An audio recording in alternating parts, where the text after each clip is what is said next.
It's been kind of like a roller coaster. I had to take a summer school class, and then I did science online. So then I had one of my, I guess, harder classes online to kind of alleviate some of the tension this semester.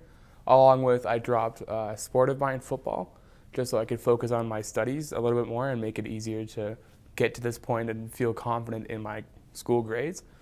And the kind of like the biggest reason I'm doing this is because my brother actually went, and I think it was 2011, 2012, like one of the first trips, and he kind of described Australia having like a unique energy. It's different from the rest of the world. It's kind of more a little more secluded, a little bit more, I guess, like wild, and he had a blast doing it, and it completely changed him. Like before he went to Australia, he wasn't sure what he wanted to do like as a career. Came back from Australia, he's like, I want to be a teacher. It was immediate. He knew exactly what he wanted from life because of this trip. He talked about Australia, I swear, nonstop for the next year, and he still hasn't really stopped. I'll ask him a question. He's like, oh yeah, this one time his favorite story is probably he got to swim with a shark in a reef, and he followed it, and then it went to a drop off, and he was so scared he just swam back as fast as he could, right? And like it's kind of affected me because like having that like life experience is just so interesting to me, and being able to like hopefully one day when I have a wife or kids or something be able to tell them like, yeah, I swam with a shark, I went down in a reef, I went snorkeling, I went surfing, all these great different things, like having my own life instead of just staying in Canada. Probably the thing I'm most excited about is this new edition called Morton's Island.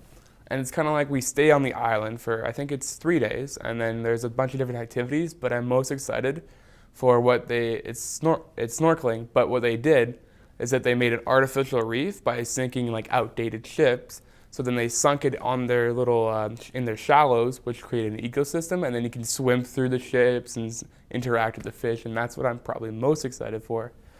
Then in second place, probably I gotta go with surfing. We're surfing for a week on some beautiful ocean. And then third, probably just the hiking aspect, just being out in the wild. I can't think of anything negative except for maybe, I'm a little scared of kangaroos. There's a lot of them there, and they're all huge and buff, and it's kind of scary, but.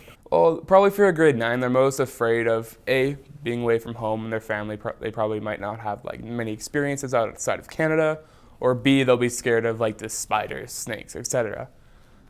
The biggest thing I'd say is put all those, I guess, cons away and look at the pros. You get to life experiences, you get to go surfing, you get to go and kind of become like a year-long family with all the people in your class, right? Like I've got 20 people in my class, I know all of them, they're all great people, and it's kind of like you get to know all these new people you didn't think you'd get to know. Like I'm friends with a bunch of hockey guys that I didn't like exactly know. I wouldn't really talk to them, but like we're friends now, and it's kind of like don't look at how bad things could be. Look how good things can be.